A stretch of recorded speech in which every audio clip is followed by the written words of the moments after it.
it's such an interesting place in so many different ways. The beauty of the Dartington Gardens, it's just a marvelous place to live in.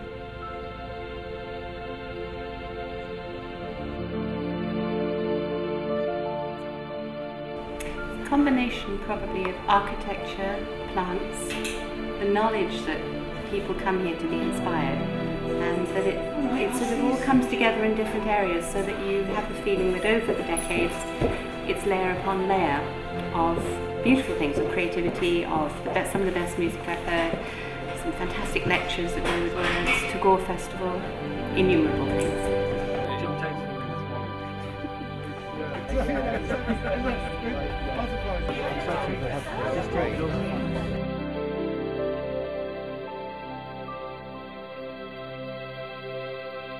But yeah, take this tree in. I mean, we don't normally allow people to come in here. This is really out of bounds, this woodland. I quite often spend 20 minutes on a lunch break standing underneath this tree. I think it's wonderful. It's a lovely Do you hug it?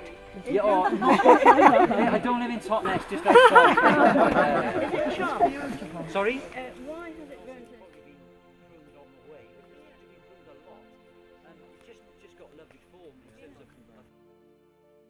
We have a 1,200 acre estate.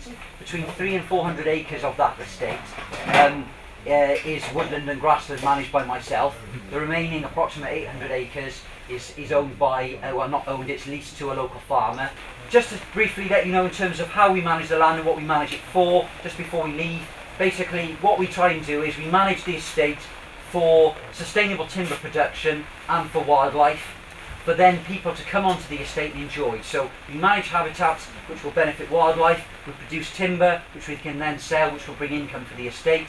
People can enjoy it from the paths that we put. I just thought it was wonderful to learn how the Dartington Trust is really trying to manage things in a better way, and that I suppose we have learned so much from mistakes, and that they're really going to study it all and rectify and do things in a better way, and that's really just very, very encouraging. Quite an exciting time at the moment, and we're currently in a land use review process where what we're doing is the land use review is assessing the whole land and what it can do for us in the future. And at the moment what we have is we have woodlands and a few grasslands that myself and Mike manage on one side, and then we have the farm on the other side. And that is a mistake that has been made by many estates in Britain over the decades, in that they're seen as two separate entities, and that is a huge error, which hopefully at the end of the land use review process that will be put right.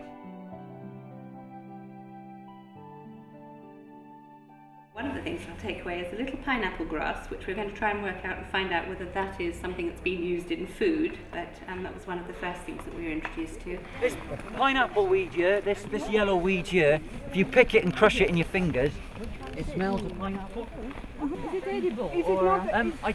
I'm not sure, they might have used it to flavour food, but please don't try it today. It's not a pomegranate. No, it's pineapple weed. Ah, I see. So we're retaining that because the amount of invertebrates that will use it almost like a hotel, and then come down from it and use this grass virgin, this hedgerow. Yeah. That's wonderful, it's a wonderful opportunity, and that's credit to Graham Gammon, our head gardener. And there's another big tree round the back with a lot of dead rot in the top of it, and that's really important again, because in Britain again we've had a 60% drop in lesser spotted woodpecker numbers, and you'll be lucky to see a lesser spotted woodpecker south of the A38, most of them.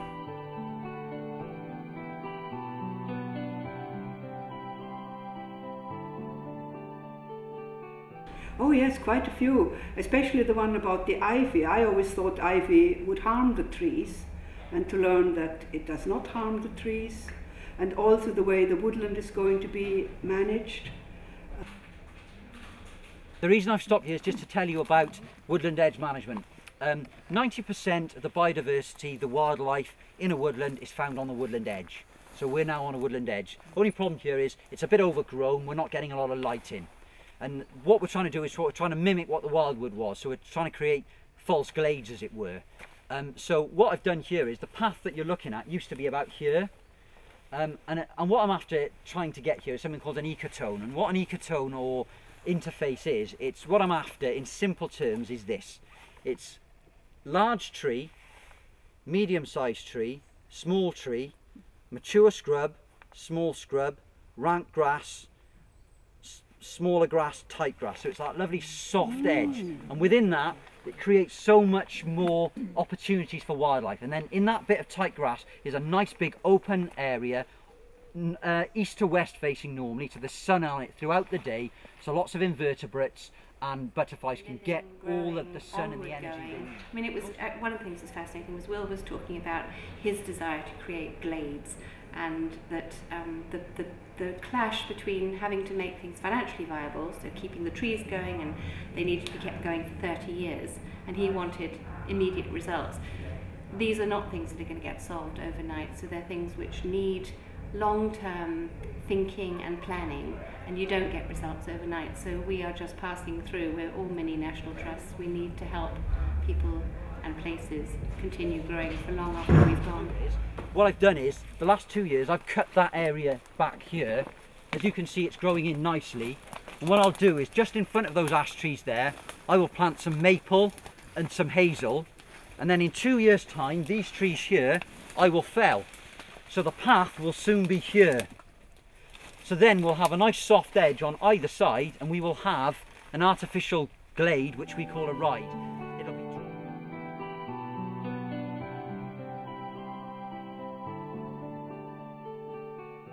I think Will's passion about quite how much wrong decisions in the past, or wrong decisions even recently, can affect the life cycle of a particular small species who mankind thinks that we're doing the best thing for them. And for example, the blackthorn hedges, where somebody had just lolloped them all off at one particular time, meant that there wasn't fresh young growth for them.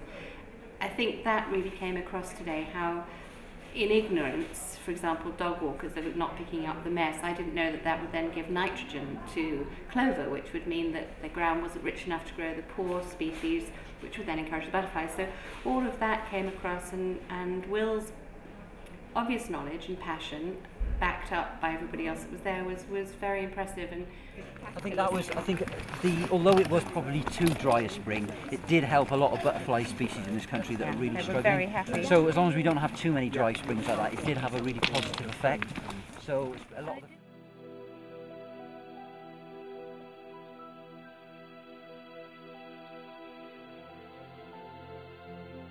Oh, I'd say definitely do that.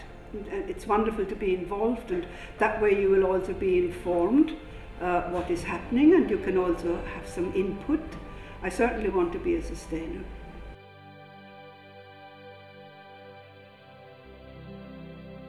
Very good idea. Write out the check straight away and help them.